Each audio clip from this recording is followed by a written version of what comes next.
We all love a good spa break, don't we? It's very relaxing, very tranquil, very peaceful. But if you're a motorsport fan, a spa break very much means a different thing. It means going to Spa-Francorchamps, just like Formula One is this weekend. And I am so looking forward to this event, guys. I am really loving every moment of every race this season. It's been fantastic. It really has been, with the possible exception of Monaco, but we'll skip past that. But anyway, I'm loving this season. It's very entertaining, especially as a McLaren fan. It's been great so far. But what have been the best moments around Spa over the decades? Now, of course, Spa has a history in Formula One going all the way back to 1950, but, you know, TV cameras and stuff really weren't around as much back then. I won't mention too many of the old races really when it comes to this. I'm going to talk about exclusively the new Spa, as it was. The Spa from 1985, when it first came back onto the calendar after being redesigned, up to the present day. What have been the most impressive moments throughout the decades around this track? Well, here are 5 of my picks, guys, and we'll start with the absolute chaos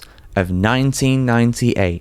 1998 Belgian Grand Prix. I'm going to highlight the whole race, to be honest, just very quickly, but the start of the race was absolutely manic. It was the biggest pileup I have ever seen. I believe the reason, and we'll never truly know because there was so much spray around, there was so much fog, you couldn't really see what was going off. But reportedly, according to David Coulthard, Eddie Irvine spun up on like a drainage grate. His Ferrari ended up colliding with the McLaren, and from there, everybody just piled in. And I'm pretty sure, in terms of the overall cars that were impacted, this is the biggest crash in Formula One history. Thankfully, because of the spare car rule, a lot of those guys were able to actually take the restart when it did come, and it was an absolute race of attrition. Michael Schumacher, though, was showing why he is named the Regenmeister, the Rainmaster, because he was absolutely unstoppable in these conditions. I think he was gapping Damon Hill behind him by about 3 seconds a lap as everybody was falling by the wayside. But that man again, David Coulthard, was involved in another incident, this time where he was being lapped by Schumacher. And David Coulthard, to this day, said he had no idea that Schumacher was behind him. Schumacher, though, went into the back of him, and he lost his front right suspension, I believe it was. I know it was one of his front wheels that he ended up losing entirely. Incredibly, Schumacher actually brought it back to the pits, where he proceeded to get out of the car, throw his steering wheel to one side, and then go to the McLaren garage to try and fight with David Coulthard. My man Schumacher wanted to throw hands with David Coulthard, but there was about 100 McLaren mechanics who were telling him where to go. That fight never happened, thankfully, but Schumacher was livid at that. He was convinced he got took out by David Coulthard. Whose fault was it? I'll let you debate that in the comments below. But it all opened up for an incredible Jordan 1-2. Jordan had never won a Grand Prix before that. They'd come close on a few occasions since entering the sport in 1991. And here they were, a 1-2 between Hill and Ralf Schumacher, Michael's brother. Unbelievable stuff. One of the greatest Belgian Grand Prix of all time, and I think only about 7 drivers managed to finish. One of them being David Coulthard, who somehow got out back onto the track, was about 10 laps down though at that point.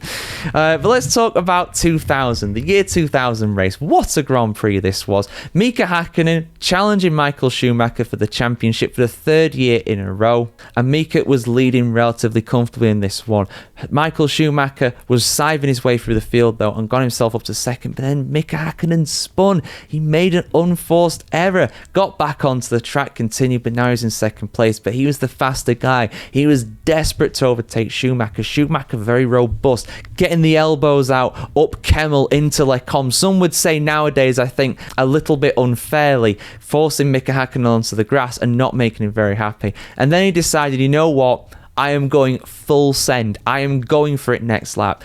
These were the days when you didn't really ever go flat up Spa. I believe Mika is the first driver to go up Eau Rouge absolutely flat in Formula One. Do correct me if that is not the case, but he was certainly one of the first, and it was not accepted as something you really do, but he did it. They were both flying towards Ricardo Zonta, who was about to be lapped. Schumacher went left, Häkkinen went right. Full send, Sisu took the lead. Schumacher didn't know what hit him. There's that famous photo of the two of them discussing the overtake as well after the race. And as Häkkinen said in the press conference, in pure Finnish style, it was incredible. And I totally agree with that. It was incredible. My favourite overtake in Formula One of all time. But the 2011 overtake through Eau Rouge very much gives it a run for its money. Mark Webber, now that guy had some minerals for sure. You know, maybe not the fastest driver, but pure Aussie grit, without a doubt, overtaking Fernando Alonso up Eau Rouge into Radion. Unbelievable stuff. Go and watch that.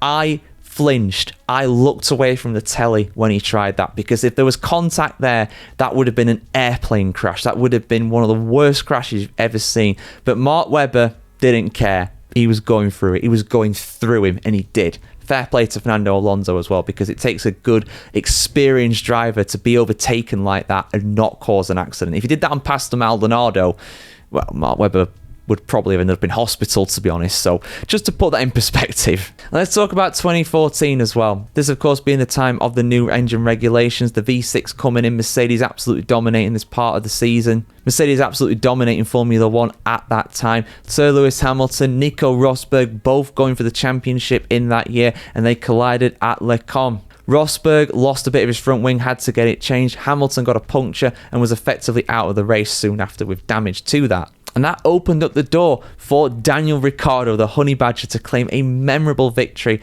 around Spa-Francorchamps. The only man in 2014 not driving a Mercedes to win a Grand Prix. Ricciardo at that time was extremely highly regarded.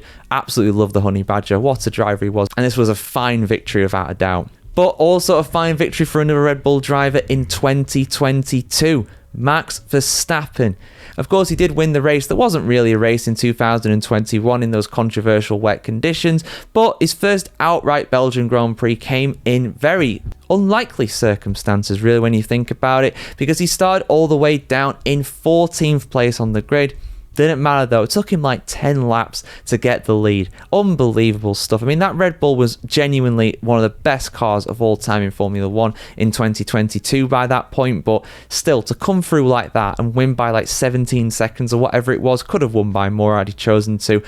You know, it's extremely impressive, and that was the second of his third victories to date around Spa-Francorchamps, which is effectively his local track. Of course, he does race under a Dutch racing license. However, he was born, I believe, primarily raised in Belgium, at least partly raised anyway, of course, his mother being a Belgian. So yeah, there you go, guys. 5 of the most incredible moments, 5 of the most incredible races around Spa. Let us know yours in the comments below, guys. Have a fantastic day over the world today, and we'll see you very soon for much more content on the world of Formula 1 just like this. See you soon, guys.